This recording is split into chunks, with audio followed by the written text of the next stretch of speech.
Hello, ladies and gentlemen, and viewers of all ages. Welcome to the Paddy and Reece World Cup podcast. Of course, episode 1 was a very enjoyable experience for both me and Reece, and we hope it was for you as well. If you haven't, for some crazy reason, watched that, make sure you go and do so now. So, the World Cup has kicked off and it is now in full swing, and some big games and some big moments have already occurred. Of course, we've discussed some of those in the first edition of the podcast, but in this second episode, we're going to be taking a look at France's 4-1 win over Australia, Japan's shock win over Germany, the games that are going to be played on Thursday, and much, much more. So if you do go and enjoy this, make sure you like, subscribe, turn on notifications so you never miss a podcast or indeed any other video. Without further ado, let's get into it. The World Cup curse has become famous in recent years for taking such victims as Germany and Spain. Both teams being triumphant in the World Cup, but only the next year to be grouped. Everybody was talking about this leading up to France's big game against Australia, 7 p.m. on Wednesday night. Of course, France with some big players out like Benzema, Kunku, Pogba, Kante, Kimpembe. Well, a lot of injuries, it was looking like the World Cup curse might have an effect on them. And it was certainly looking that way early on into this one, as 9 minutes in, Craig Goodwin put Australia 1-0 up.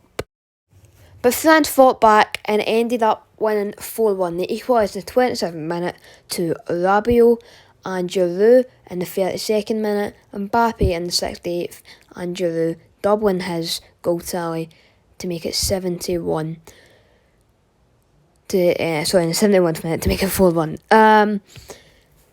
France, we a very comfortable win. And of course, a wee bit of an early scare for them, but they fought back and won. And I think we would all expect them to. Have France broken the World Cup curse? They have 2 more games against Tunisia and Denmark, which I don't see them losing, especially not after Denmark and Tunisia's 0-0 draw. I think France will dispose of both of those sides quite easily. So have France broken the World Cup? I certainly believe so. I mean, it's not real anyway, but it is a bit of fun. But it is, it's quite spooky when the last 2 winners, Germany and Spain, 2 brilliant sides, lose so badly in the respective tournaments, being 2014 World Cup, 2018 World Cup. But France, it was a good win for them tonight. I don't think they can win it, but, that's surely, just on the fact that they've got really big players out, and I don't think they're the same squad that they were maybe 2018. But a good win for them. Australia unlucky, 1-0 up, but the lead was, I think as we would all have expected it to be, quite quickly dismantled off, quite quickly taken away. It was short-lived for them. But they'll take confidence out of that, the fact that they managed to, hold France, they put in a decent shift, put in a decent performance. I think they should be confident going into the games against Tunisia and Denmark. And this group is quite difficult to predict, because at the start I did say Denmark would win the group, but match they won, and France picking up 3 points, Denmark, of course, drawn. But it can all be turned around quite quickly. The next game in the group is that big game, France versus Denmark. So really that game will decide who wins the group. But it was an entertaining game. It was, I think, as expected, a France win. And there's not really much else to talk about. A good win for France, looking as though they've maybe broken that World Cup curse. But that's not where the excitement came from.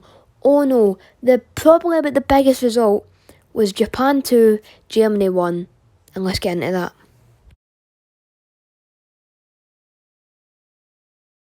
Yes, Japan beat Germany 2-1 despite going behind in the 33rd minute due to a Gundogan penalty. I will say Germany being the dominant side. Musiala putting in a very good performance. He was involved heavily in most of Germany's attacks. He was making the play, being creative. He was the one that was really fueling the attackers, and Germany were in control. Large part down to Musiala. But Japan done well defensively. They keep on making some big saves, but they kept it tight. And Germany were punished for not taking the chances. They had a lot of chances. Germany, they should have put some away. There was one when the keeper made 5 saves in a row, or something like that, 4 or 5 saves in a row.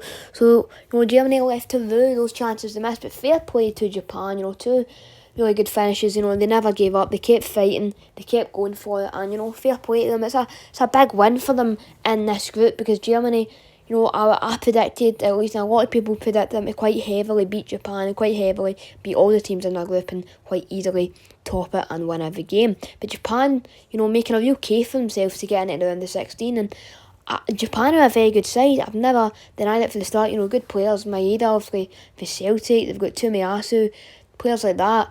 And, also the goal scorers, Doan, Asano, both coming up today. So, fair play to Japan. It is a really shock result, because Germany, I think, were not quite appreciating enough how good a squad they had. Musiala, Gundogan, Gnabry, Muller, players like that. It's a brilliant squad they've got, and they really should have won. They are left to rue those chances. I mean, I'm taking a look at the stats now. 26 shots, 9 on target for Germany, 74% of the possession, 771 passes. Compare that to Japan. Now, Japan was quite decent, 12 shots, 4 on target, 26 possession though, 269 passes. Not bad, but in comparison to Germany, it was quite clear to see that Germany were on top. Germany with the side and control of the game, and they were in control of the game whenever they were winning, but again made to pay for those chances that they missed. In Japan coming up and surprising not just Germany, not just the World Cup, but the whole world of football with that result. So very good, fair play to Japan, and I think they can make waves in this World Cup if they keep playing the way they're playing, and if they defend and hit teams on the counter like they've done. Germany were very susceptible to the counter. We saw the offside goal Daz Maeda scored. Japan looked dangerous on the counter, and that's how they got 2 of both their goals. So fair play to Japan, and a good result for them, and a very good game to watch. Now, it's not often in the World Cup that a side will win 7-0, but that's exactly what happened today, as Spain got their biggest ever win in their World Cup history, but also Costa Rica suffering their worst defeat in their World Cup history. It was a terrific performance from Spain today. The passing, the finishing, everything was on point and perfect for Spain today, and they'll take confidence for that in their first group game, and they want to bring that into their next match. But they were totally dominant today, and 7 goals. Of course, Dani Olmo, Asensio, Torres with 2, Gavi, Soler and Morata. So all of them were really well worked. Good passing. Spain, we're talking some of the play here for the first goal, especially the way they were passing it about was like Spain. The tiki-taka style. The side that won the World Cup and the Euros. They were terrific. Their passing was immaculate. It was really good to watch. Really good stuff. And 7-0, it's not often we see a scoreline like that in the World Cup, because it is so competitive. But Spain just dismantling Costa Rica, and as I said, they will take full confidence going into their next game in the group. And also, just to utter how dominant Spain were here, 82% possession to Costa Rica's 18%, 1,045 passes compared to Costa Rica's 230. 17 shots compared to Costa Rica's 0, and 8 shots on target compared to Costa Rica's 0. I mean, utterly dominant, terrific display. And players like Gavi, Dani Olmo, they're just terrific. They really are the future of football. And Gavi, it was a brilliant finish for him, and what a performance he put in tonight, as well as all the squad. So fair play to Spain, and it was absolutely terrific to watch, and well done to them. So, in other news, Belgium beat Canada 1-0. Canada with 20 shots compared to Belgium 6. Of course, both teams getting 3 on target, but it was 55% possession for Belgium, and they had significantly more passes completed. So I don't think it was dominant for Canada, despite the 20 shots. That would probably juice through. I think they were just trying to test the keeper, but they weren't really, successful at getting in. None really fell their way, and Belgium, they're happy. They'll be happy that they came out and got the win today, and nothing much really more to talk about there. Okay, so I hope you did enjoy this podcast. Please make sure you leave a like, subscribe, turn on the notifications, and all that jazz. If you do go and enjoy it, as I said, do all that good stuff.